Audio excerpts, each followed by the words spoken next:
Hi buddies and வணக்கம் மக்களே. So இந்த வீடியோவில் வந்து நம்ம பிளாட்டோ அப்படிங்கிற ஒரு ஒன் ஆஃப் த கிரேட்டஸ்ட் ஃபிலாசபர்ஸை பற்றி தான் டிஸ்கஸ் பண்ண போகிறோம். ஸோ பிளாட்டோ அப்படிங்கிறவர் யார் அப்படின்னு பார்த்தோன்னா, கிரீஸ் நாட்டில் இருந்த ஏதென்ஸ் அப்படிங்கிற ஒரு நகரத்தில் வாழ்ந்தவர் தான் பிளாட்டோ. அவர் வந்து ஒரு பெரிய தத்துவ மேதை, ஒரு கிரேட்டஸ்ட் ஃபிலாசபர் அப்படின்னு சொல்லலாம். பொதுவாகவே நம்ம வந்து நிறைய ஃபிலாசபர்ஸ் பற்றி கேள்விப்பட்டிருவோம். வெஸ்டர்ன் ஃபிலாசபர்ஸ் அப்படின்னு சொன்னாலே வந்து சாக்ரட்டிஸ், பிளாட்டோ, அரிஸ்டாட்டில் இவங்களை ஞாபகத்துக்கு வருவாங்க. ஆனால் இவங்க 3 பேருக்குமான வித்தியாசம் என்ன அப்படின்னு சொன்னால் தான் உங்களுக்கு வந்து அப்கமிங் வீடியோஸ் நான் போடும்போது உங்களுக்கு வந்து ஒரு கன்ஃபியூஷன் இருக்காது. ஸோ சாக்ரட்டிஸ் தான் ஃபஸ்ட்டு வந்த ஃபிலாசபர். ஆனால் சாக்ரட்டிஸோட ஸ்டூடெண்ட் வந்து பிளாட்டோவோட ஸ்டூடெண்ட் வந்து Aristotle. So Socrates, Plato, Aristotle இந்த ஆர்டரில் தான் வந்து நம்ம ஞாபகம் வச்சுக்கணும். ஸோ சாக்ரட்டிஸ் வந்து அவரோட ஒர்க்ஸ் எதுவுமே நமக்கு ஏன் கிடைக்கல அப்படின்னு பார்த்தோன்னா, அவர் வந்து எல்லாத்தையுமே வந்து வாய்மொழியில் சொன்னார். ஒரு டீச்சர் வந்து எப்படி ஒரு ஸ்டூடெண்ட்டுக்கு நடத்துவாங்களோ, ஸோ அந்த மாதிரி போகிற போக்கில் சொல்லிட்டு போகிற மாதிரியான எல்லாரையும் வந்து என்லைட்டன் பண்ணிட்டு இருந்தார். ஸோ அப்படி இருக்கிறப்போ சாக்ரட்டிஸோட ஸ்டூடெண்ட்டாக இருந்தவர் தான் வந்து பிளாட்டோ. ஸோ பிளாட்டோ வந்து எல்லாத்தையுமே வந்து ரிட்டன் ஒர்க்ஸாக விட்டுருந்தார். ஸோ எப்போவுமே எல்லாருமே சொல்லுவோம் பார்த்தீங்களா, ஒரு விஷயம் லிட்ரேச்சர் அப்படிங்கிற ஒரு விஷயத்தை அழிச்சா, ஒரு லாங்குவேஜ் அழிச்சா அவங்களோட எல்லாமே அழிஞ்சிரும். அந்த மாதிரி தான் சாக்ரட்டிஸ் என்ன விஷயத்தையும் சொல்லியிருந்தாலும் அந்த பிளாட்டோ வந்து அவரோட ரெக்கார்ட்ஸ் புக்ஸில் வந்து அக்கௌண்ட் பண்ணல அப்படின்னா நமக்கு வந்து அந்த தத்துவங்கள் எல்லாமே வந்து தெரியாமல் நாளடைவில் மறைஞ்சே போயிருக்கும். ஸோ பிளாட்டோட எல்லா ஒர்க்லையுமே வந்து நம்ம பார்த்தோம் அப்படின்னா சாக்ரட்டிஸை ஒன் ஆஃப் த ஹீரோஸாக நம்மளால் பார்க்க முடியும். ஸோ சாக்ரட்டிஸ் சொன்ன எல்லா விஷயங்களுமே பிளாட்டோ வந்து ரிட்டன் ஃபார்மெட்டில் கொடுத்துருக்காரு. So Plato is known but student of Socrates அப்படிங்கிறத ஃபஸ்ட்டு தெரிஞ்சுக்கோங்க. சாக்ரட்டிஸை பற்றி அப்கமிங் வீடியோஸில் நம்ம பேசலாம். பட் பிளாட்டோ என்ன சொல்ல வராரு அப்படிங்கிறத இந்த வீடியோட கான்செப்ட். பிளாட்டோ முக்கியமாக கடைசி வரைக்கும் மக்களுக்கு என்ன கருத்து எடுத்துகிட்டு போகணும்னு ஆசைப்பட்டார், அவரோட ஒரு லைஃபோட மீனிங்காக என்ன நினச்சார் அப்படின்னு பார்த்தீங்கன்னா, யூடைமோனியா அப்படிங்கிற ஒரு விஷயத்தை பரப்ப தான் ஆசைப்பட்டார். யூடைமோனியானா நத்திங் பட் ஃபுல்ஃபில்மெண்ட். ஒரு மனுஷனுக்கு எப்போ ஒரு திருப்தி, மன நிம்மதியார், நிறைவு, ஃபுல்ஃபில்மெண்ட்டுன்னு சொல்லல, ஒரு திருப்தியான ஒரு வாழ்க்கை ஒரு மனுஷனுக்கு வேணும்னா என்னெல்லாம் ஃபாலோ பண்ணணும், எதை தேடி ஒரு மனுஷன் போகணும் அப்படிங்கிறதான் வந்து பிளாட்டோவோட மெயின் ஐடியலாக இருக்குது, மெயின் ஐடியா. ஸோ அதுக்கு அவர் சொல்கிற ஃபஸ்ட்டு விஷயம் என்ன அப்படின்னு பார்த்தோன்னா, திங்க் மோர் அப்படிங்கிறாரு. ஸோ நம்ம எல்லா விஷயத்தையுமே வந்து நம்மளோட திங்கிங் வந்து அதிகமாக இருக்கணும். ஸோ மனிதர்கள் வந்து பார்த்தோம் அப்படின்னா பேசிக்கலி இப்போ இருக்கிற ஜென்ரேஷன் வந்து சோசியல் மீடியா ஜென்ரேஷனாக இருக்குது. யார் என்ன சொன்னாலுமே அதை வந்து பிளைண்டாக ஃபாலோ பண்ணுற ஒரு ஜென்ரேஷனாக இருக்குது. அவர் சொல்ல வர்றது அதுதான், ஒரு பிளைண்டாக socially accepted norms or socially accepted விஷயங்கள் இருக்கும்ல. ஸோ இப்போ இது பண்ணால் தான் கெத்து, இது பண்ணால் தான் மரியாதை, ஆர் ஃபேம் அடைஞ்சால் தான் ஒரு பெரிய விஷயம், இல்லை பணம் அதிகமாக இருந்தால் தான் அது பெரிய விஷயம். ஸோ சொசைட்டியில் எதெல்லாம் வந்து ஒரு அக்செப்டடான நார்ம்ஸாக இருக்கோ, ஸோ அதை வந்து நம்ம ஃபாலோ பண்ணி போகக்கூடாது. You should think for your self. நம்ம வந்து அதிகமாக திங்க் பண்ண ஆரம்பிக்கணும். ஒரு மனிதன் எப்போ வந்து அதிகமாக திங்க் பண்ண ஆரம்பிக்கிறனோ அப்போ தான் தன்னைத்தான் உணர ஆரம்பிப்பான். நமக்கு என்ன தேவை, நம்ம யார், நம்ம எது இருந்தால் நம்ம ஹாப்பியாக இருப்போம். ஸோ அப்படிங்கிற நம்மளோட தேவைகள், நம்மளோட விருப்பங்களை நம்ம தான் டிசைட் பண்ணுமே தவிர சுற்றி இருக்கிற சொசைட்டல் நார்ம்ஸோ, நம்ம உருவாக்கி வைக்கிற சொசைட்டியில் மேலே இருக்கிற செலிப்ரிட்டிஸ் இவங்க யாருமே வந்து டிட்டர்மைன் பண்ணக்கூடாது அப்படிங்கிறத பிளாட்டோ கிட்டத்தட்ட எவ்வளோ வருஷங்களுக்கு முன்னாடி சொல்லியிருந்திருக்காரு. 2400 வருஷங்களுக்கு முன்னாடி வந்து பிளாட்டோ சொல்லிட்டு போயிருக்காரு. It is still relevant. இப்போவுமே வந்து நமக்கு ரெலவெண்ட்டாக இருக்கக்கூடியது பிளாட்டோட கருத்துக்கள். So first thing is think more. நம்மளை பற்றி நம்ம திங்க் பண்ணணும், நமக்கு என்ன தேவைன்றதை திங்க் பண்ணணும். Keep thinking. அந்த திங்கிங் வந்து நமக்கு வந்து ஒரு கைண்ட் ஆஃப் என்லைட்மெண்ட்டை கொடுக்கும். அதை நம்ம ஃபாலோ பண்ணி போகணும், ரேதர் தேன் ஃபாலோவிங் ஒரு மாப் மென்டாலிட்டின்னு சொல்லுவாங்கள்ல. ஸோ ஒரு எப்படி சொல்கிறார் அப்படின்னா, ஒரு குதிரை வண்டியில் ஒரு பல குதிரைகள் வந்து இழுத்துட்டு போகிற மாதிரி. பல குதிரைகள் அப்படிங்கிறது நம்மளை சுற்றி உள்ள பலவிதமான ஐடியாஸ், பலவிதமான பீப்புள், அவங்களோட ஒப்பீனியன்ஸ், அது வந்து நம்மளை ட்ரைவ் பண்ணி நம்ம வாழ்க்கையை கூட்டிகிட்டு போகக்கூடாது.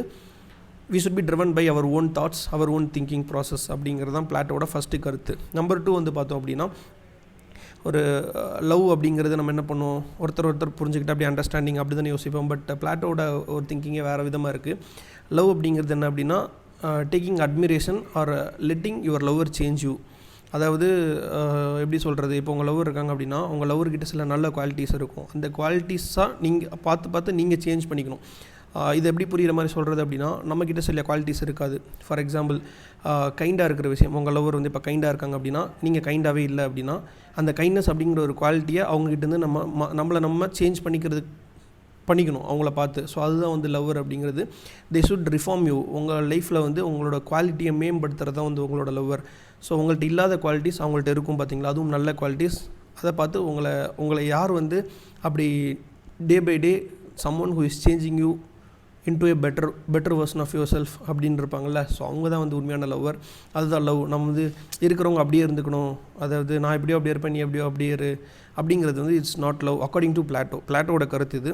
ஸோ இதுக்கு வந்து இட்ஸ் டிபேட்டபிள். உங்களுக்கு வந்து வேறு பாயிண்ட் ஆஃப் வியூ இருந்தாலும் நீங்கள் கமெண்ட்ஸில் சொல்லலாம். பட் பிளாட்டோ சொல்கிற ஒரு விஷயம் இது தான். ஃபுல்ஃபில்மெண்ட்டுக்கு அவர் சொல்கிற 2வது பாயிண்ட் இது. ஸோ நெக்ஸ்ட்டு வந்து என்ன அப்படின்னு பார்த்தோன்னா, பிளாட்டோ வந்து அந்த காலத்தில் வந்து ஸ்பார்டன்ஸ் நம்ம எல்லாருமே கேள்விப்பட்டிருப்போம். ஸோ அவங்கள பார்த்து பிளாட்டோ வந்து ரொம்ப திங்க் பண்ணுறாரு. இந்த ஸ்பார்டன்ஸ் வந்து எக்கனாமிக்கலி ரொம்ப ஸ்டேபிளாக இருக்காங்க.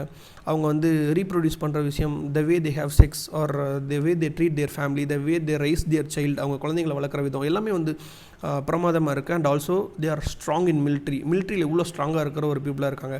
பட் பிளாட்டோ வந்து மிலிட்ரியில் மட்டுமே ஸ்ட்ராங்காக இல்லாமல் வாழ்க்கையே வந்து ஒருத்தனுக்கு வந்து சந்தோஷம் நிறைஞ்ச ஒரு வாழ்க்கையாக இருக்கிறதுக்கு ஒரு மனுஷனுக்கு என்ன தேவை அப்படிங்கிறது வந்து ஒரு யோசிக்க ஆரம்பிக்கிறாரு.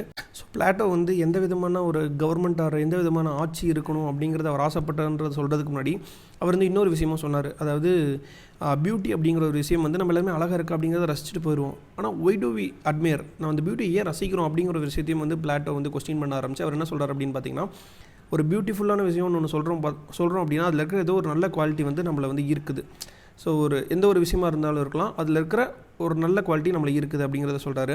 அண்டு நம்ம உலகத்திற்கு வந்து அந்த பியூட்டினஸை கொடுக்கக்கூடிய விஷயங்கள் கொடுக்கக்கூடிய மனிதர்கள் யார் அப்படின்னு பார்த்தோம்னா முக்கியமாக artist can be form of ஒரு பெயிண்டராக இருக்கலாம், இல்லை வந்து ஒரு லிட்ரரி ஜீனியஸாக இருக்கலாம், இல்லை அப்படின்னா ஒரு கிரேட்டஸ்ட் ஆர்டிஸ்ட்டாக இருக்கலாம். ஏதோ ஒரு வகையில் சிறந்து விளங்கின ஒரு தியேட்ரிக்கல் ஒர்க்காக இருக்கலாம், ஸோ ஒரு பாடகராக இருக்கலாம், ஒரு லிரிசிஸ்ட்டாக இருக்கலாம். ஸோ இந்த மாதிரியான பல டேலண்ட் உள்ள ஆர்டிஸ்ட் இருப்பாங்களே, artist will always bring beauty of the world அப்படின்னு சொல்லி இருந்திருக்காரு. ஸோ இப்போ வரைக்குமே பார்த்திங்க அப்படின்னா நமக்குன்னு வந்து ஃபேவரட் லிரிசிஸ்ட் இருப்பாங்க. இப்போ முத்துக்குமாராக இருக்கலாம், இல்லை வைரமுத்தவர்களாக இருக்கலாம். ஸோ அந்த மாதிரி லிரிசிஸ்ட்டை பார்த்து நம்ம இன்ஸ்பயர் ஆகிறோம். சிறந்த பாடகர்கள், சிறந்த மியூசிஷியன்ஸ். ஸோ ஆர்ட் உலகத்தில் இருக்கிறவங்க எப்போயுமே வந்து அந்த பியூட்டியை வந்து புரிய வச்சுட்டே இருப்பாங்க, உலகத்தோட பியூட்டியை நம்ம உணர்த்திட்டே இருப்பாங்க. Which is so true. 400 வருஷத்துக்கு முன்னாடி ஒருத்தர் சொல்லியிருக்காரு அப்படிங்கிறதே வந்து இட்ஸ் ரியலி ஃபேசினேட்டிங் இல்லையா? ஸோ அது வந்து அவர் சொன்ன ஒரு பாயிண்ட். அண்ட் அவர் வந்து he tin believe in democracy அப்படிங்கிற ஒரு விஷயத்துக்கு மேலே வந்து பிளாட்டோக்கு நம்பிக்கை கிடையாது. இந்தியா வந்து ஒரு டெமோக்ரஸின்னு சொல்கிறோம் இல்லையா? ஸோ அவர் ஏன் அப்படி சொல்கிறார் அப்படின்னு பார்த்தீங்கன்னா, டெமோக்ரஸி இல்லைனா அப்போ என்ன டிக்டேட்டர்ஷிப்க்கு அவர் வந்து ஆதரவு கொடுக்குறாரா பிளாட்டோ அப்படின்னு கேட்டிங்கன்னா நோ. பிளாட்டோட ஃபிலாசபி என்ன அப்படின்னு பார்த்தோன்னா, இப்போ டெமோக்ரஸி அப்படின்னா நம்ம மக்கள் எல்லோரும் தான் தேர்ந்தெடுக்கிறோம். ஆனால் அவர் என்ன சொல்கிறாருன்னா, எப்போ ஒரு மனுஷன் வந்து சுயமாக சிந்திக்கக்கூடிய ஒரு ரேஷ்னல் ஹியூமன் பீங்காக மாறுறானோ, சிந்தனை திறன் எப்போ அவனுக்கு அதிகமாக இருக்கோ அப்போ தான் வந்து அவனால் கரெக்டான ஒரு ஓட் போட்டு கரெக்டான பர்சனை தேர்ந்தெடுக்க முடியும். அப்படி சுயமாக சிந்திக்க முடியாத ஃபஸ்ட்டு பாயிண்டில் சொன்னார் பார்த்தீங்களா, திங்க் மோர். தன்னைத்தானே தெரிஞ்சுக்காத ஒருத்தன் சொசைட்டியில் நமக்கு என்ன தேவை, நம்ம மக்களுக்கு என்ன தேவைன்னு எப்படி புரிஞ்சு எப்படி ஒரு பர்டிகுலர் பர்சனை தேர்ந்தெடுத்து ஒரு டெமோக்ராட்டிக் சிஸ்டமில் ஒரு லீடரை கொண்டு வருவான். அப்படி தேர்ந்தெடுத்தோம் அப்படின்னா the leader will be of substandard level, ஒரு மொக்கையான ஒரு லீடராக தான் இருப்பாங்க. Which is so true. இப்போ நம்ம கண்ட்ரியில் நம்ம ஆசைப்படுற மாதிரியான நம்ம விருப்பப்படுற மாதிரியான ஒரு ஆட்சியை எந்த ஒரு லீடர்ஸுமே கொடுக்குறதில்ல. அதுக்கு முக்கிய காரணம் பிளாட்டோ அப்பவே சொல்லிட்டாரு. ஸோ ஒரு மனுஷனுக்கு வந்து நம்ம 18 இயர்ஸ் வந்துருச்சுன்னா ஓட்டிங் ஏஜ்னு சொல்கிறோம். பட் பிளாட்டோவை பொறுத்த வரைக்கும் 18 இயர்ஸ் வந்து ஓட்டிங் ரைட்ஸ்க்கான ஏஜ் கிடையாது. Whenever he becomes a philosopher, ஒரு சிந்தனை திறன் எப்போ அவனுக்கு அதிகமாக இருந்து ஒவ்வொரு மனுஷனும் எப்போ ஃபிலாசபர் ஆகிறானோ then only he has the right to vote, he has the capacity to choose the leader. அவனுக்கான லீடரை சூஸ் பண்ணுறக்கூடிய கெப்பாசிட்டி அப்போ தான் வருதுன்னு சொல்லி பிளாட்டோ நம்புறாரு.